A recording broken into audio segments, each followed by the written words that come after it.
After ko nga mag-exercise ko Marites, syempre balik tayo dito sa taas at gawaing bahay na muna. Maglalagay nga tayo ng kortina dito sa ating bintana at pintuan para naman nga pong maganda tingnan. Pero bago nga iyon, syempre ligpitin ko na nga muna itong mga ginamit nga po ng anak ko na higaan dito sa aming sala. Naiinitan kasi sila doon sa higaan nila kaya dito nga po sila natutulog. Nagbukas nga kami ng tindahan ko Marites ay tanghali na dahil talaga namang tinanghali na nga rin po kami nagising at mag-aalas 12 na nga po iyon. Pag Saturday, Sunday talaga ko Marites ay pahinga na nga rin po namin iyon kaya kahit tanghali na kami gumising ay okay lang. Pero nakakatuwa din naman dahil pagbubukas pa lang namin ng tindahan ay may mga bumili na nga rin po ng mga bigas. Yung last week nga po namin na bigas ko Marites ay paubos na kaya paniguradong bibili na naman nga po kami. Tapos na nga rin po si Jowa maglaba dyan ko Marites kaya naman may mga nakahangir na nga po dyan sa aming terrace. Tapos niya nga magsampay dyan ay diretso na nga rin po niya nilinis yung aming terrace para naman nga daw magandang tingnan.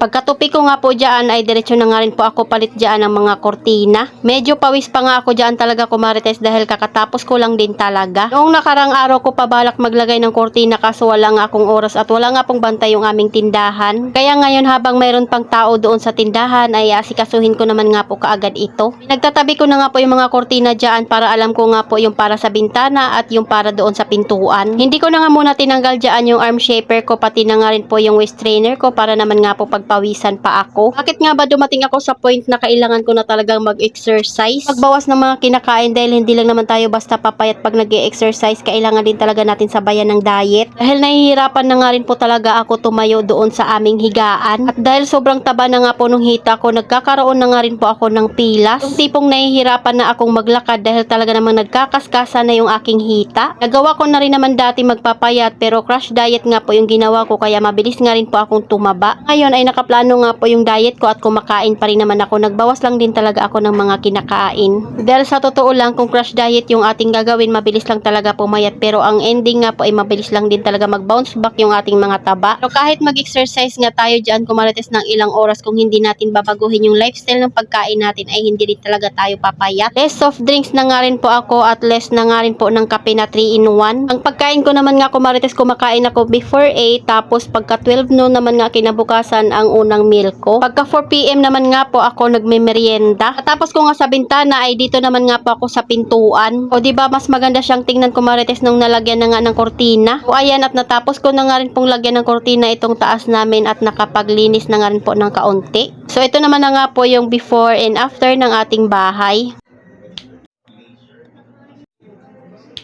So, ayun na muna ko Marites. Salamat sa panunod. Follow for more. God bless us. At sana i-share nyo na nga rin po itong aking video.